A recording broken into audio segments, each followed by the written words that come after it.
नमस्कार, आप देख रहे हैं जीटीवी न्यूज भारत। मैं हूं आपके साथ उजाला। आइए शुरुआत करते हैं आज की कुछ खास खबरों के साथ। आज उज्जैन में पूज्य साधु संतों की गरिमामयी मौजूदगी में आयोजित अंतर्राष्ट्रीय गीता महोत्सव में सम्मिलित होकर शुभकामनाएं दी।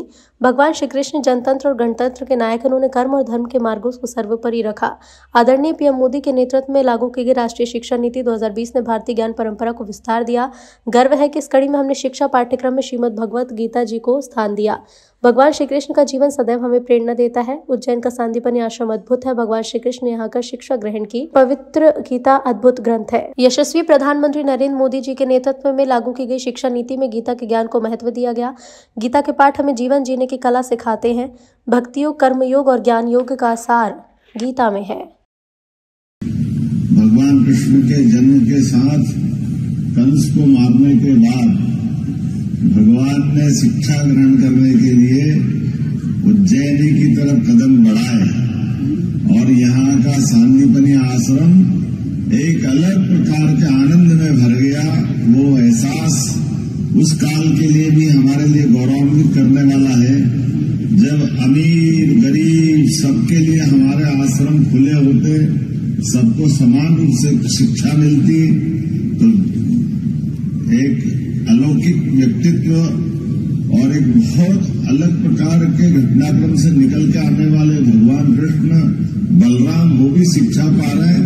और एक उनके मित्र सुदामा, जिनके बारे में बताने की जरूरत नहीं, वो अपनी विपन्नता के बावजूद भी उसी आश्रम में शिक्षा ग्रहण कर रहे हैं। और हमारे लिए उस घटनाक्रम के भी कई इतिहास, लेकिन भगवान कृष्ण के जीवन की तरफ अगर देखें तो वो हमको सदैव प्रेरणा देते हैं।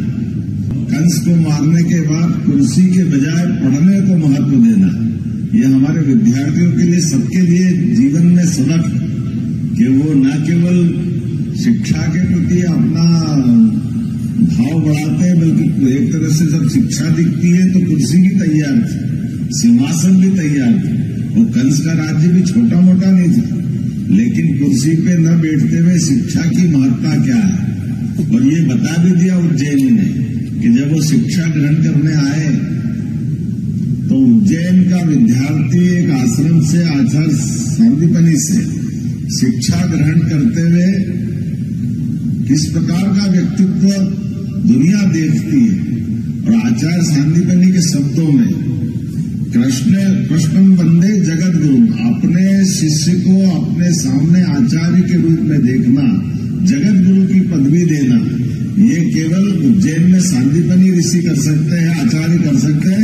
ये भी इतिहास ज्ञान बना है। पवित्र गीता तो वाकई में इतना पवित्र ग्रंथ है जिसमें सब कुछ है। गीता जी के लिए वाकई गीता से बढ़ के कोई ग्रंथ नहीं। अंतर्राष्ट्रीय गीता महोत्सव मध्य प्रदेश सरकार की तरफ से मनाने के लिए मैं हमारे अपने यशस्वी प्रधानमंत्री का जोरदार अभिनंदन करें, श्रीमान नरेंद्र मोदी जी, जिनके माध्यम से 2020 में शिक्षा नीति पुनः संशोधित रूप में आई। और इस संशोधित रूप से आने के बाद अब हमारे पाठ्यक्रम के अंदर भी हमें गर्व है, हमने गीता जी को भी महत्ता दी है और गोपाल कृष्ण की लीलाओं को भी महत्ता दी है। हमको अगर इस आदर्शों से ही सीखना है तो उसमें क्या आपत्ति हो सकती है। हमारे लिए धर्म के माध्यम से जीवन के मर्म को समझने के लिए मौका मिलता है। हम किसी की बुराई नहीं कर रहे, किसी के प्रति हमारा गलत भाव नहीं है, लेकिन सच्चाई की तरफ तो भाव होना चाहिए, अच्छाई की तरफ होना चाहिए। और समाज के साथ जुड़ करके ये जो सारा समाज मानता, तो हमको क्या संकोच हो सकता है। इसलिए हमने तो इसीलिए भक्ति योग, ज्ञान योग, कर्म योग, सारी चीजों की सार अगर कहीं मिलता है तो गीता जी के माध्यम से मिलता है। और सच में गीता तो वो किताब है जो हर स्कूल के बस्ते के अंदर होना चाहिए, हर बच्चे के साथ होना चाहिए। ये हमारा सौभाग्य होना चाहिए। गीता जी के माध्यम से हमारी पीढ़ी, आने वाली पीढ़ी, और खासकर तो लाइफ बैलेंस करने के लिए वाकई अद्भुत है।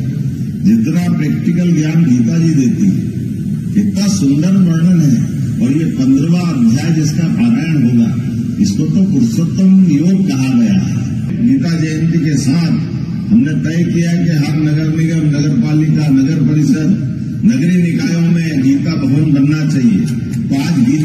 की सौगात मध्य प्रदेश को मिलेगी। हमारे इंदौर राजवाड़ा के पास ये गीता भवन की सौगात के माध्यम से हमारी सभी प्रकार की गतिविधियों का संचालन करने के लिए गीता भवन से अच्छा कौन सा भवन हो सकता है, जहां पर हम अपने ऐसे सभी प्रकार के विचारों का प्रभाव भी देखेंगे। बच्चों के साथ साथ और भी बहुत सारी गतिविधियां चलेगी। लाइब्रेरी होगी, कंप्यूटर साइंस की शिक्षा की व्यवस्था होगी।